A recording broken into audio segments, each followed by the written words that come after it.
putting nail polish? It's part of my job. You're not paid to do that. You don't do that the second you get to work. Why? Why? Do you want me to take a leave and go to the salon? Or do you want me to just do it at work? Why? You could have done this in the house, okay?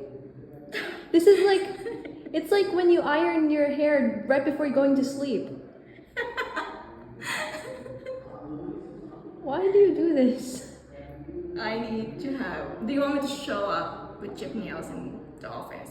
Bro, no one's gonna look at your nails. Of course they do. No one looks at my nails. Okay, you see. Bro. I have beautiful hands after. Bro. Yeah, now I'm ready to work. No one's paying to see your hands, bro.